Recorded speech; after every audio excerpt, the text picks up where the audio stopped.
This is Jennifer Gonzalez welcoming you to episode 125 of the Cult of Pedagogy podcast. In this episode, we're going to talk about why you should think twice before doing another historical simulation in your classroom.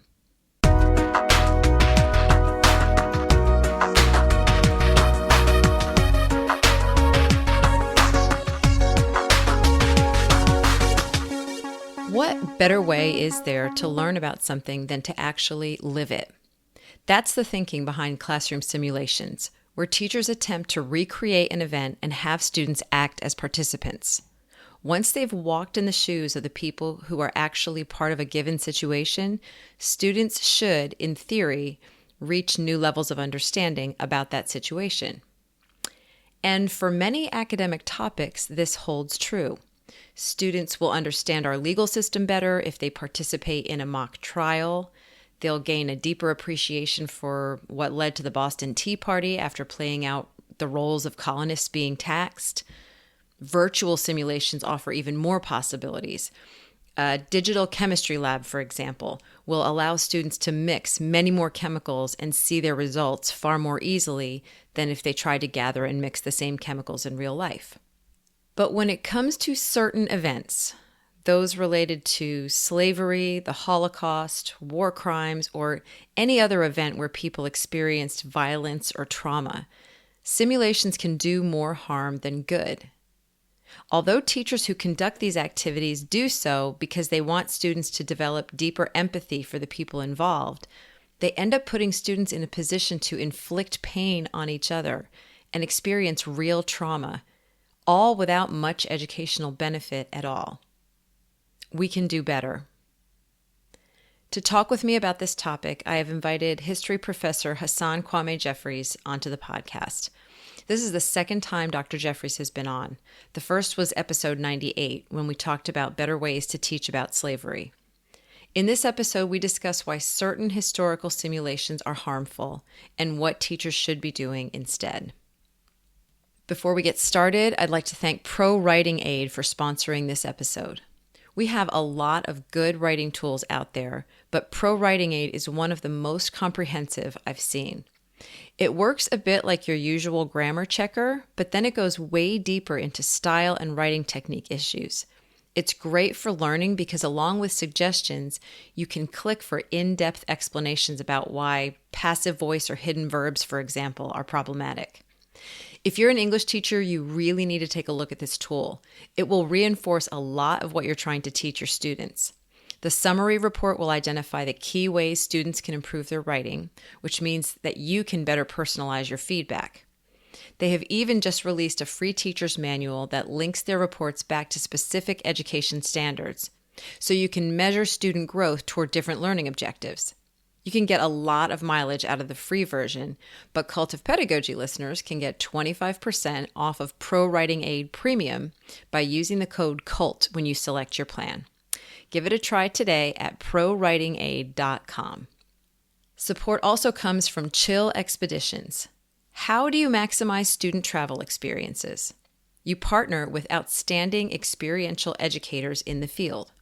This is what Chill Expeditions does.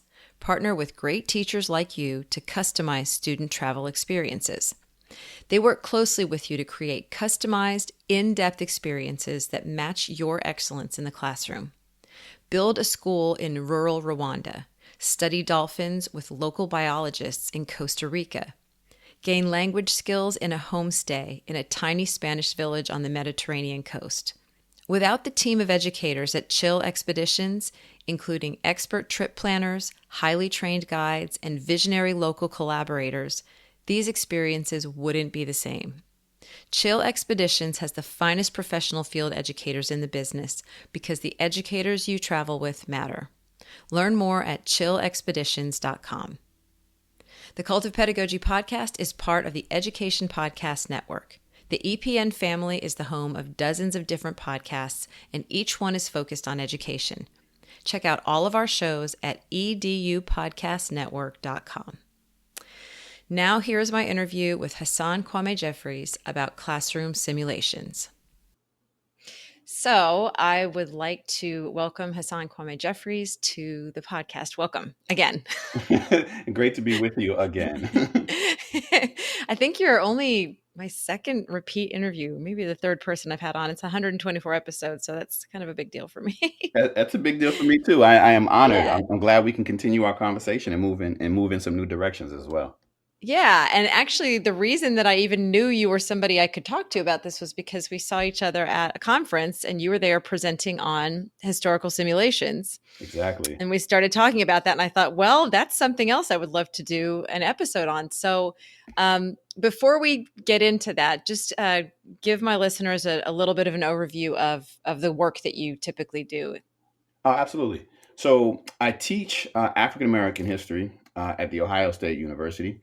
Been here about 16 or 17 years now. And my area of research and teaching is 20th century African American history, really civil rights movements, social movements. But I also do a fair bit of both public history, working with libraries, museums, and historic sites on interpreting African American history and the American experience, but then also a fair bit of work with teachers and how to and working with teachers not only on content but then also sort of pedagogical techniques, the best way to teach the African American experience from Mm. slavery through the present. Both accurately and effectively. And most recently, I've had the last year or so been 2 years. I've really been working closely with the Southern Poverty Law Center's Teaching Tolerance Project Mm. on an ongoing project on what we call hard history and teaching American slavery. Uh, that has been sort of the last year. We have a new. We can get into a little bit of that later on, but then we're also going to shift into extending that into the 20th century, 21st century with the civil rights movement. So that sort of is a little bit of a broad overview of kind Yeah. of my areas of interest and work. Okay. And that's actually we spent the last time you were on talking all about the teaching hard history curriculum and the podcast and everything. And so this is actually like taking an even closer slice, a smaller slice of that, just to talk about this idea of classroom simulations because it keeps coming up in the news and on social media. Teachers that are doing historical simulations in their class to teach students about certain eras or certain moments in history and really just doing it wrong. And I just think it's gotten more attention lately. I think it's been going on for decades and decades, but Mm. it seems as though now finally we're all starting to realize that these can be very, very traumatizing and damaging. And so why don't we start by just establishing what exactly is a classroom simulation and why do teachers use this method to teach? So first, I think it's important to offer a little bit of a background, if I can. You know, Hmm. the simulations are really, in the larger scheme of things, pretty recent. I mean, by recent, I mean the last 2 decades. So really you Okay. start to see them pop up in the 90s. And it's connected in part to the interest on the part of teachers to actually teach certain subjects more effectively, to get students to connect with historical subjects, historical phenomenon in ways that they haven't done in the past. And this has um, occurred in part as a response to the failure of our education system, particularly early education system, K through 5, middle school, a Mhm. failure to actually deal with these tough subjects, this hard history. So the Mhm. irony of it is that these historical simulations or this type of pedagogical technique is, comes out of a desire to do better in the classroom. Yeah. Yes. Um, so it is what it is. But I think that's actually, Jennifer, I think an important part of this story because for the most part what we find is that teachers are gravitating to simulations, and we'll say what they are, sort of give a definition in a second, but they're Hmm. gravitating to them out of a desire to be better. right? Right. And not Hmm. out of a desire, out of malice or a desire Right. to do harm. So Right. that's really important to put to I'm glad you emphasize. said that because I do think that's an important caveat there because the idea is to engender empathy in students and get them to really put themselves in the shoes of people in different situations. And so the fact that they're going so badly is not, it's out of lack of understanding, not out of intent. Yeah, yeah, exactly. Yeah. And so, okay, so these simulations, kind of what are Hmm. they? Hmm. So a simulation is basically an attempt to recreate a situation or a phenomenon from the past, to put students in a recreated environment as much as possible so that they Hmm. can, as you said, generate a stronger sense of empathy, particularly for those who suffered as a result of this historical situation or historical phenomenon. Hmm. And and it tends to be focused. I mean, most of these stories that sort of bubble up, and we'll give some examples in a second, tend to be focused at the younger grades. So Okay. we see them in sort of late elementary, third, fourth, fifth grades, as well as middle school, sometimes high school as well. So it's definitely sort of a K through 12, first through 12 Hmm. phenomenon that we're seeing. And again, it's teachers trying to think creatively and get students engaged in the classroom by coming up with these sort of historical simulations. Now, the difficulty and the problems that we have seen and have encountered is that we're talking about simulating traumatic experiences. So Right.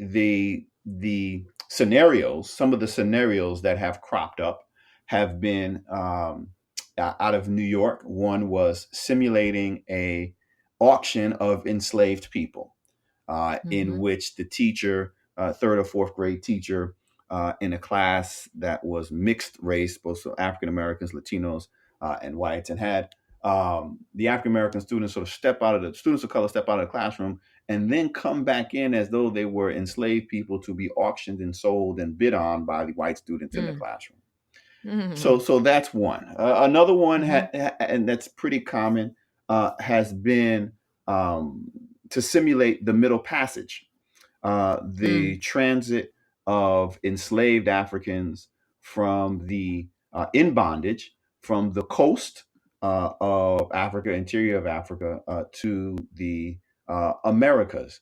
And this has been sort of attempted to be recreated through having children uh, crawl under their desks in close Mm. quarters. One example, the teacher actually began to sort of walk over to simulate this idea of tight packing, in which the enslaved were bound in chains and in the hulls of these ships, and you tried to get, for economic reasons, as many enslaved Africans into the hulls of these ships. So they called it tight packing because you knew 20% or so were going to die in transit. And so you squeeze them all in there. And this teacher was sort of Right. cramming these students in there, young kids, and Yeah. then sort of walking over them, right? Eh, Mm. So you can begin to kind of get a sense of where this can go wrong. You Yeah. know, and and I think part of the problem, um, with these both examples and trying to simulate particularly the enslaved experience, right? But the same thing can be said for Jim Crow, or really any other traumatic experience or any other kind of oppression like this, is that, Yeah. Jennifer, you can't actually recreate it. I mean, in other words, what Mm. you would need to do to actually recreate these scenarios would put you in jail, right? I mean, Yeah. to Right. fully create Right. it, you would Yep. wind up in jail. So then, what do you have left? Then you have these sort of pseudo recreations that Hmm. that don't really recreate the scenario. So you can't really simulate the Middle Passage. You can't really simulate the trauma of that. You can't really simulate what it would feel like to be dehumanized on an auction block and separated from your parents. So then what? So what are you left with? You're left with not only the potential for traumatizing children, but you're really left with sort of reinforcing sort of contemporary inequality as a result, as it Mm, connects to race. mm-hmm. Part of the issue is we cannot divorce the present from the past. And so our children are bringing into the classroom and into these historical simulations, whether they're consciously aware of this or not, certain perceptions about other people. So, certain perceptions about African Americans and children of color that usually is not based on equality, because we still live in Mm-hmm. in a white supremacist world in which white is right, right? Right. And children are bringing that in. We don't talk about racism and white supremacy and inequality in our society for the most part, but then we're going to create this one-off classroom situation in which we're going to sell black kids. Mm, What are you doing, right? I mean, right. Right. what you are in fact doing is reinforcing the notion that sort of inequality was somehow uh, right in the present, but it was maybe might have been bad. I mean, what it does is create confusion on the parts of both students of color and white students. It can reinforce stereotype rather than disrupting them. And it can make, Mm, especially when you begin to isolate children of color in these scenarios, it can really create a traumatic experience because you're putting these children of color and any child in what can be intense, sort of under the microscope conditions in which they are being treated as unequal. mm, mm-hmm. And then what are you doing to repair the damage after that? What would you I'm trying to put myself in the mind of a teacher who has done this, and their first question for you would be, okay, what if I randomly assign students to the roles of enslaved people versus the people, like, so in other words, you will have some students of color in the role of the people actually Hmm. participating in the auction, and some white students who are in the role of enslaved people. What would be your response to that? How is that not still really solving the problem? Yeah, because we don't live in a colorblind world. And so Mhm. essentially you would be telling these other children, okay, you're going to be the black people for today, right? Mm. And that doesn't really help the scenario because they can just walk they walk in and then they walk out of it. And then how do they carry Mhm. that into the playground, right? It's like, okay, I have my Mhm. black experience and that is about being sold. Like, so in Yeah. other words, even pretending that we're going to do something that is race neutral around a subject that is not race neutral doesn't really help the scenario either. Okay. Okay. So the practice of a simulation, if a person, I want to clear this up too. If Hmm. if a person wanted to do a simulation on, say, the stock market, or passing a bill from, into a law, and Hmm. those are fair game for simulations, correct? It's really, we're talking about really violent, traumatizing types of things that should not be brought into the room as a simulation. Yeah, I mean, so there is, I believe that there are proper uses for simulations, as you pointed out. Okay. Um, and for example, we see mock congresses and model Mm-hmm. congresses and all this. Mm-hmm. I mean, that's perfectly fair game, right? I mean, Right. it's useful to put students and young people in these sort of positions of decision making, right? Got it. Mm-hmm. But we should not be trying to recreate the Holocaust in the classroom Right. or anyone's Holocaust in the classroom, Okay. right? Because Mm-hmm. you can't do it, and if you can't do it, then why are we trying to do it? Right. Right. And I participated in one of those, which I'm not proud of, but I remember, you remember the movie The Wave when that came out in the 70s or the 80s?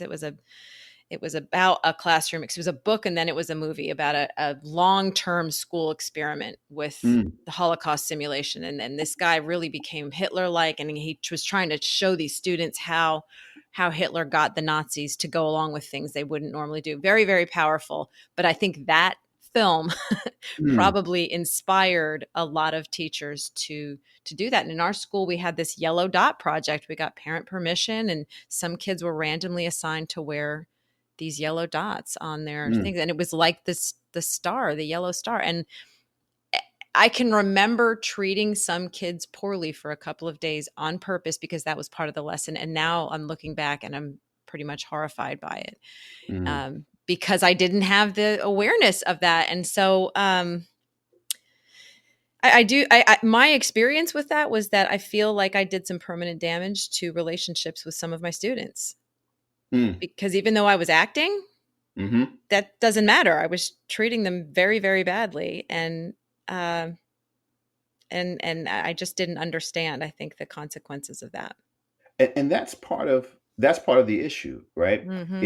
It's the treating others badly at this young age, Mm-hmm. right? I mean, these aren't adults, right? I mean, it's one thing, if these are adults, and then there's still, people are still dealing with their own traumas that they're bringing to the table that Yeah. we don't know might be triggered or stimulated. But these Right. are young children, right, Yep. who are still processing the world, Yeah. and yet so we are still unclear about what their takeaways will be, how they Mm-hmm. will remember this activity, how they will remember, you know, what it felt to treat others and to watch this, and then the mix of sort of emotions that they go through in Yeah. participating in these simulations can be Mm-hmm. really problematic. Yeah, I mean, I can see it being problematic for the kids that are put in the roles of the people who do the harm, and Hmm. being encouraged to act that out in some ways, that could also be pretty traumatic for those kids too. Absolutely, absolutely.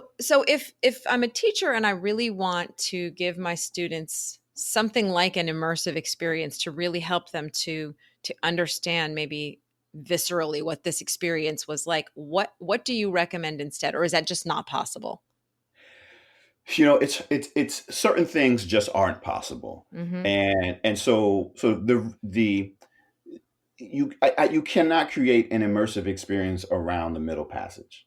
Mhm. Like, there's too many landmines. It Mhm. just, I haven't seen it. Maybe somebody will be able to create something that's, Right. but I have not seen it.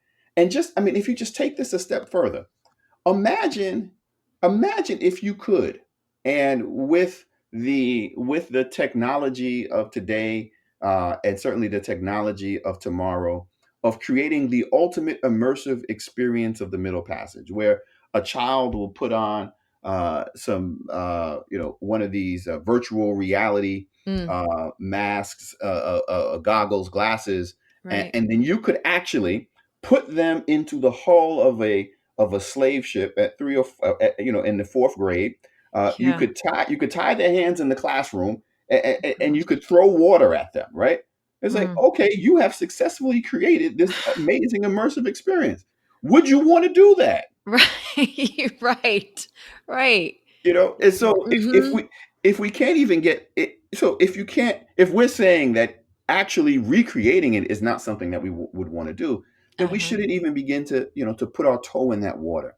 Right. And now that doesn't mean, though, Jennifer, that we don't study the subject, that we close our eyes to it, or that we run away. No, you absolutely have to. But Right. there are other ways to create this sense of empathy. There are other ways to get students to realize, and to at least recognize, acknowledge the horror of what happened. But we also have to think about education not just as something that happens on one day in one classroom, Mm. but as something that happens over the course of one's life. And so, while in the younger grades we ought to certainly be introducing, right? We ought not be traumatizing, right? You Yeah. gradually move these children into it, so that at certain points that we can get into greater depth and detail about what these things were and what took place. I don't think we should be, look, if you're going to talk about sort of simulating slavery, or a slave or a slave auction, for example. I mean, you can't talk about or really deal with sort of selling people and not deal with the sexual violence that was involved in that, Mm. and particularly directed at African American women, enslaved women. Now, we shouldn't be, in the third grade. That's that's a heck of a delicate subject, right? Yes. Yep. That you're just not going to throw onto the shoulders of children, right? I mean, you're going to Right. very carefully walk that. It's going to be age appropriate. It's going to be very sensitive. But in the later years, you will deal with it in greater depth and detail. So if there's elements that we're just not going to talk about, right? And because it's not age appropriate, because it's too Mm. sensitive, Mm-hmm. then we just have to stay away Yeah. from the that kind of immersive experience. Right. So if a teacher has been doing this type of thing for years and years, and they're listening and they're realizing, oh my gosh, I need to stop that right away. Hmm. Um, what would be some other suggested activities, other materials or Hmm. experiences that would really get students to sort of not necessarily put themselves in the shoes, but to get that empathy? Um, Yeah, and I think it's what we really want our students to do. And we talk about, getting students to spend a little time in other people's shoes or what have you. mm, But it's really just be able to think from the perspective of this person, yeah. right? And especially from the perspective of people who are being victimized. Like Hmm. that is so critically important, right? So, it's not like, hey, I need you to think about what it meant, what it would feel like to be an enslaver, a slaveholder, right? Like, stop that too, right? No, Yeah. what it would be like to have to make some of these choices and decisions as a person who is enslaved. Like that's and posing, rather than sort of getting into say, hey, let's create this experience. Mm, You just create sort of, scenarios that can be discussed in which a child or children have to make decisions, but it's not decisions that sort of objectify the person. It's hmm. just real life decisions that a person in this position would find themselves in, that then requires people, young people, to think seriously about what all it would take, right? Right. To sort of live for a moment, to find oneself in this particular circumstance. And there's ways to get students to think, and so to sort of transplant themselves Mm, into that moment. Literature is fantastic, hmm. right? There's some really bad children's literature, but there's some Hmm. really good children's literature, right? Hmm. Hmm. And even the bad stuff you can interrogate if you're doing it right, sort of later on. But that's what fiction is. That's what novel is. It transports you from one Yep. place to another, and you create and you ask questions about characters. So part of what you do is you don't say, "Hey, what would you do if you were this person?" You say, hey, what did this person do? And what were some of their options? And so you're Right. inviting children on their own terms to put themselves in the shoes of another person simply by thinking about the decisions that they have in Hmm. their lives. Hmm.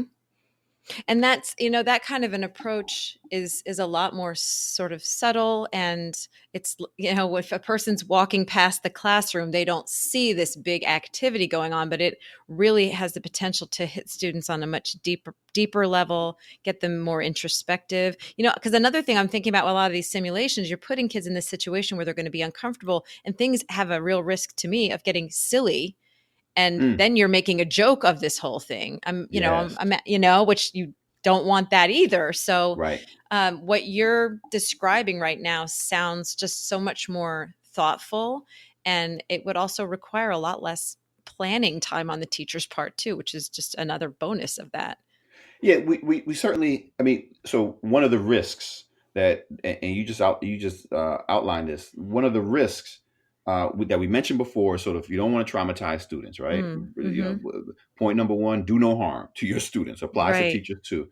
Right. But we don't want to trivialize either. Yeah. And Yep. we know that young children in traumatic, put in these sort of intense situations will respond in different ways, particularly in the classroom. And they will Hmm. laugh and they will have, I mean, but that's a response to being insecure in the moment, Yeah. right? And so, and that can have this sort of ripple effect that then trivializes a Yeah. subject that you do not want to trivialize. Right. And I think connected with that too, and this is a version of the simulations that moves into the realm of computers and technology and virtual Yeah. reality, is that we have to be careful of the gamification of Yes.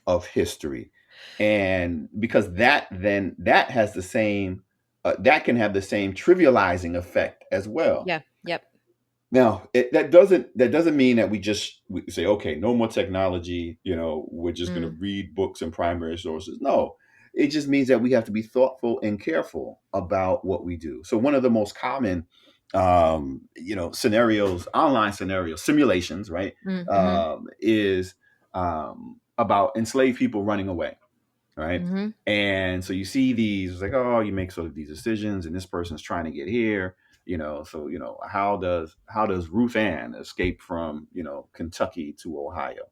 Yeah. And look, I teach in Ohio, Mm-hmm. and my students in Ohio, they truly do suffer from Underground Railroaditis, right? I mean, that's the one thing that they know about the Underground Railroad. They think everybody was a part of the Underground Railroad, and I'm like, Yeah. look, if everybody was a part of the Underground Railroad, it wouldn't have to have been underground, right? Like, no, let's complicate what we have here. The problem with these scenarios, right? And I actually like the idea of having students think about the tough choices and decisions that it would take for somebody to escape slavery, because that is a really thoughtful exercise and a useful Yeah. exercise. But you have to create the right scenario for the issues, for students to understand what the issues are, right? You can't just have the character suddenly just wake up one morning and say, okay, do I leave or do I stay, right? Because Mm. you've already trivialized what the Mm-hmm. stakes were, Mm-hmm. right?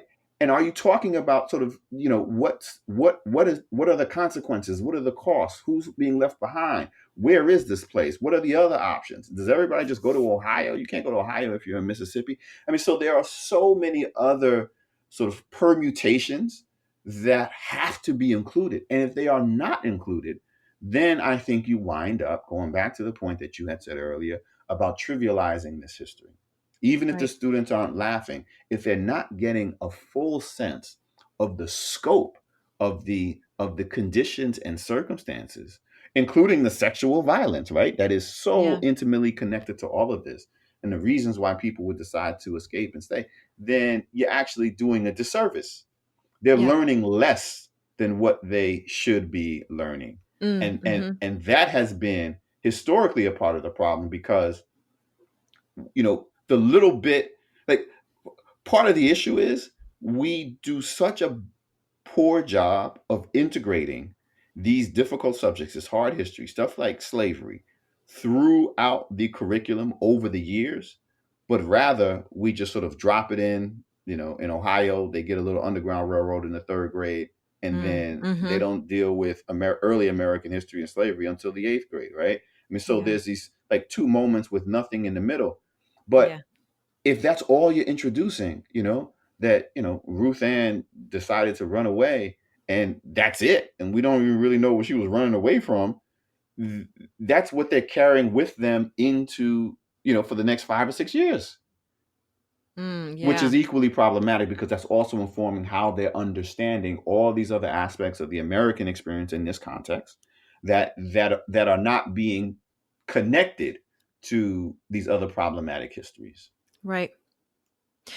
So if a teacher has been, I'm really glad that you brought up these sort of online simulations. I think there are a lot of them. You're not saying that they should not be used, but that teachers really need to look at them with a critical eye and ask a lot of questions of themselves. Is this trivializing it? Is it gamifying it? Is it going to basically oversimplify the experience of slavery to the point where we're actually teaching the wrong thing as opposed to, not teaching it Exactly. sufficiently? Exactly. Okay. Okay. And that's our job as teachers, right? I mean, we are the Yeah. ones that, and we don't have a lot of time to do it. I mean, I understand lesson Mm, plans is a lot of time yeah. devoted to other things, but we really do have to take the time if we're bringing anything into our classroom to ask those questions that you just laid out, right? And we would Right. do that with any primary source, with any text, anything that we're bringing in. We would Mm-hmm. think about all of the questions that are being asked, that can be asked about this source and this material. And is it doing the work that we want it to do? Right. We don't want to rely on things just because they seem, simple, right? And the Yeah. kids have fun and have fun with it. You know, Right. education is not always entertainment. Yeah. Yeah. And we just have to accept that. And sometimes it's just sitting down, right, and literally having a conversation and Yes. getting students, even at the younger ages, just to think critically about things in conversation, in Yeah. dialogue, without again trying to make it entertaining, if you will. Yeah. Well, and the number of times that I have had other teachers tell me this, and this has also been my experience too, when you really hit the note right on those kinds of conversations with students, when you really can go deep and serious with them, every single time those kids will walk out of that class that day going, can we do this more? That was really great. I felt like I was in a college class. They'll say things like that where they appreciate their intelligence being respected and being treated more like adults No, instead of absolutely.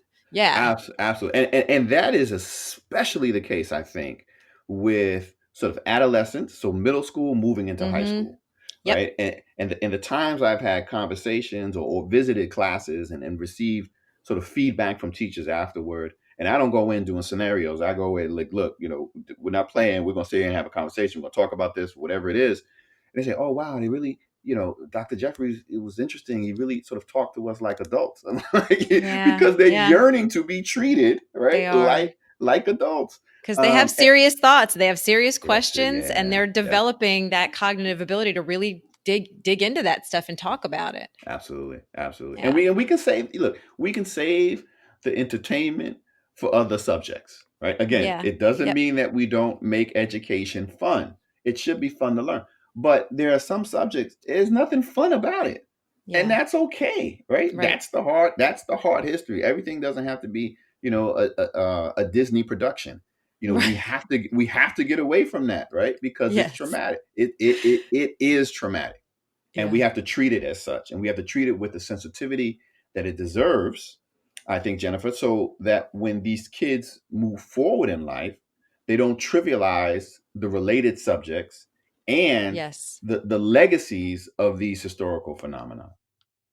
This concept of being much more thoughtful and careful with simulations and not doing them for traumatizing events, this obviously does apply outside of just teaching about slavery, but we did want to mention that you've been working with teaching tolerance on a new curriculum.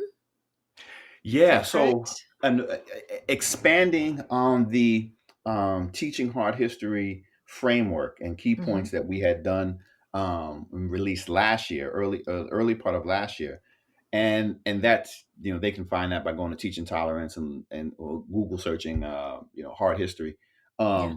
but that was really focused on a high school level.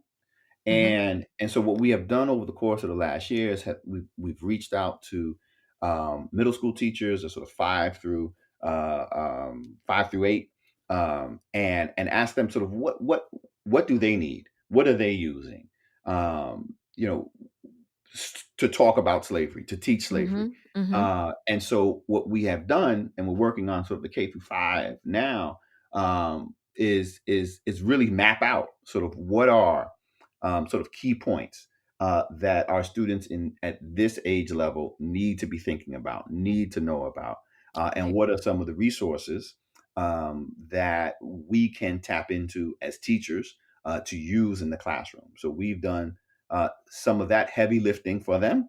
Uh, if they, at some point, if they're able to look it up, they'll find that the simulations just aren't there. So if they're looking for Yeah. simulations, that ain't the place to go. Yeah. But if Yeah. they're looking for primary source material, if they're looking for novels and children's literature, if they're looking for questions Right. for discussion, Mm-hmm. then we have that And that will be, that's the place to go, that elementary sort of framework, and some of the things that teachers can expect from the new release of the Teaching Hard History American Slavery framework. Excellent. So, and I'll make sure that we provide links to people over on the website where they can go and find those new materials. Cool. All right, Dr. Jeffries, thank you so much for sharing your thoughts with us and sharing your expertise. I'm hoping this will help get rid of some harmful simulations out there and maybe get teachers to do some stuff that's really going to have more of an impact. Well, Jennifer, thank you so much for having this conversation and allowing me to be a part of it. And I think in the end, our mission is the same, mine, yours, and all of the teachers who tune in. And that is, we're just trying to teach the history, the subject more accurately and effective, be the best teachers that we can be so that we can produce the best students and make them the best citizens that they can be. So thank you so much. Absolutely. Okay, thank you. For links to all the resources mentioned in this episode, visit cultofpedagogy.com, click podcast, and choose episode 125. To get a weekly email from me about my newest blog posts, podcast episodes, and products, sign up for my mailing list at cultofpedagogy.com/subscribe. Thanks so much for listening and have a great day.